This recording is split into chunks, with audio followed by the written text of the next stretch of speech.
Hello and welcome to Sim.bc, where it is 21:55, so just 5 to 10 in the evening. Yeah, it's really late. Why? Well, because first of all, slept the entire day until like 12, half past 12, something like that. Got a really good night's sleep for once, which is amazing and it's so underrated. It's one of the I would venture to say that it's one of the best things that you can experience in life is a good night's sleep, actually, and have a nice meal. It's like, oh, to just feel the stress just run off you directly, just drop from you. Anyway, so today I had a couple of things to talk about. The first one, of course, the elephant in the room, let's say, but that's totally the wrong expression. Is the thing in Los Angeles, the thing that happened with all the people who died or got injured, and it's terrible that people can behave in a way like this. And I know that there are many people who are going to touch upon this and talk about it. So I won't, because I lack both the expertise, the politics, the know-how, and everything, and it's totally not what I am supposed to talk about. But I would just say that it's terrible, and I can't I can't apprehend how people can behave in such a way. It's beyond me to understand. It's just crazy. Anyway, so I'm not going to talk about that. Just wanted to mention that it's crazy, and please stop and let's all just love each other. Anyway, so moving on from that, I am going to laugh and stuff because we can't let the terrorists win, can we? We need to move on with our life as we would otherwise. Otherwise, they win. So today I actually wanted to talk about body language and verbal language. Yes. Oh yeah. Before that too, OneDrive, amazing tool, piece of shit to work with. It's so inconvenient. It's so hard to use. I mean, it's so hard to.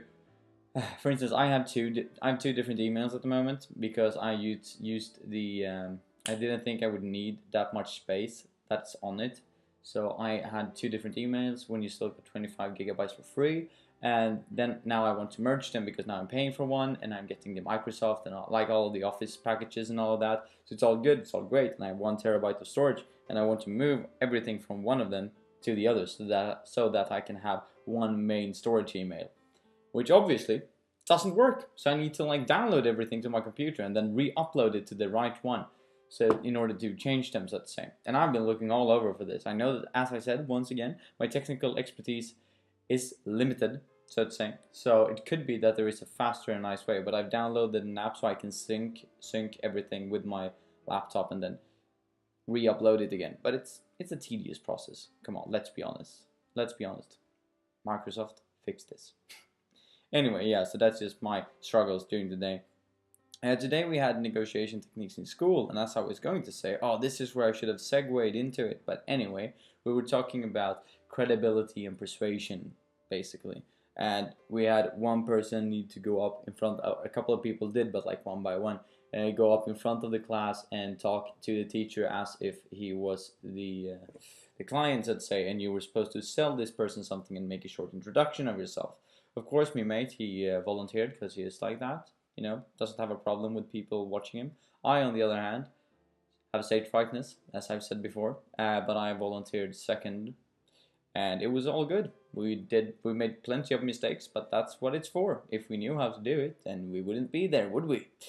Something that more people should keep in mind when they're in school. That is, it's a place to fail. It's a safe environment to make mistakes and learn. But it's awesome. It was awesome. It was awesome. It was great. And then he had to pick people, but they still performed and did mistakes as well, did good things as well, and it was all good. It was all great. Anyway, so we were basically talking about body language, verbal language. We were talking about how you look persuasive, how you feel persuasive, and how you add credibility to yourself, and lots of different stuff. And also being very polite, because if you're going in and sell something, you shouldn't just go in there as one girl did. She went in and said, "Hello, my name is blah blah blah. I don't know which company I'm from." Well, she didn't say that, but she said the wrong company name. So that's what she was insinuating. And then she also said, like, "I want to sell you something. I want to sell you a product." And it was like, well. Anyway, so we were talking about body language and verbal language yet again. Sorry, rambling on. And establishing a personal connection, like establish a personal contact. And what we learned is that, well, I will touch upon this in another video because it's something that I feel is really interesting. Like if you have your hands crossed, you look in a certain way, or people will interpretate you in a certain way, and if you do like this, people will have a perception of this already in their minds and have a thought about, oh, if he does like that, then he must think in this way, or behave like this, or we can like connect this behavior with this pose.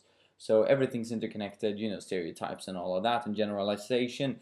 But yeah, it's awesome, it's good. I want to talk about that fully in length in another video. But anyway, so we're talking basically about body language and then verbal language, that like obviously language is language, but like the verbal, the oral part of the language, that you're supposed to like place words in different parts of a sentence, to like present yourself in a nice way, and you should use a language that is according to the person you're talking to. So for instance, if I try to appeal to the average construction worker, I might not use as much of an academic base for my language as I would if I was talking to a CEO of a company, for instance.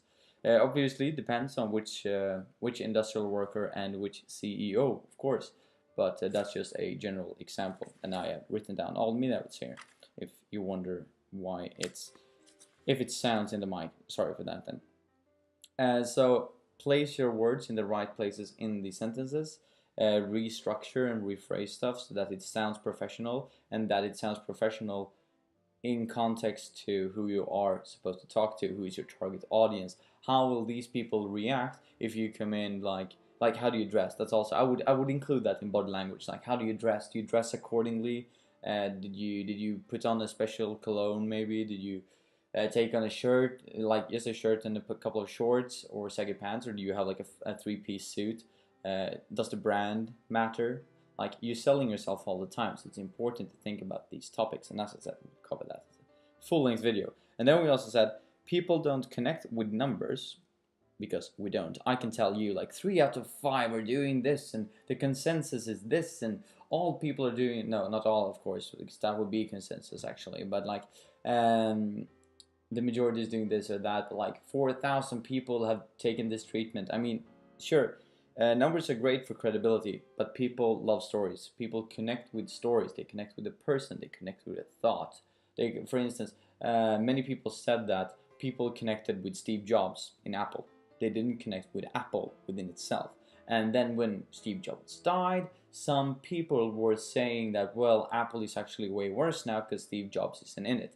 Now, that's debatable. I have no clue. I lack all the expertise in the area, to be honest.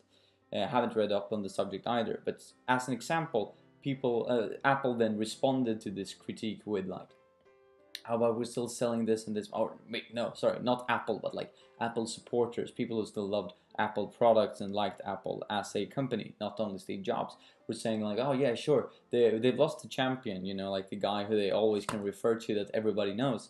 But then they said like, oh, but still this many MacBooks in schools and in university, it's the primary one, and 3 out of 4 people are buying one, or 2 out of 3, or whatever it is. But that's not what people relate to. They don't relate to numbers. Numbers is great because you look credible if you have numbers that you think about and that you can actually show, but still this personal connection doesn't have anything to do with numbers. It's about stories, about champions, about the things you can see in a company that makes up the culture of it, but is hard to explain in a way. But anyway, relating this to what we did today, trying to sell or selling, it was very important according to our teacher, and I'm sure that there are lots of different teachers teaching this in very different ways. But at least what we saw today was the importance of establishing a personal connection with the person, because if you have a personal connection, people will be more inclined to make a deal with you. And you might also, if you introduce yourself and you're like not only introducing your company and you as a seller and the product, you also introduce yourself as a friend, someone that they can relate to. You might have things in common, interests and stuff.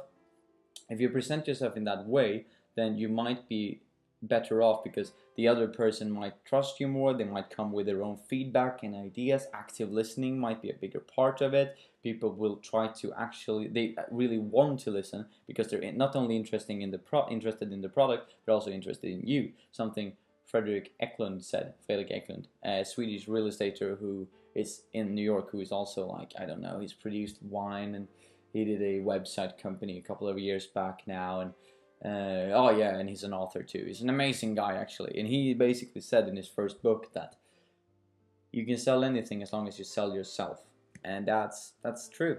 Apparently, at this moment, science, so to say, all like a lot of statistics shown and prove that yes, that is the case. That if someone trusts you and if someone likes you and they think that you guys are alike, they will be inclined to trust you more, and you will make a sell more often. Now, this is an amazing topic, so I will probably cover this in a future video sometime in the future, in the near future as well. But just that's a short one discussing what I did today and this. So my new mate has still not moved. He will probably do tomorrow. But I said like no rush, no worries, mate.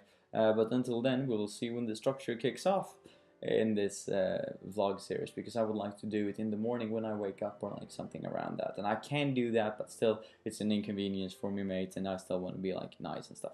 So we'll see. Yeah, that was ramble, but it was fairly structured, and that's what we're moving towards. That's the dream, that's the goal.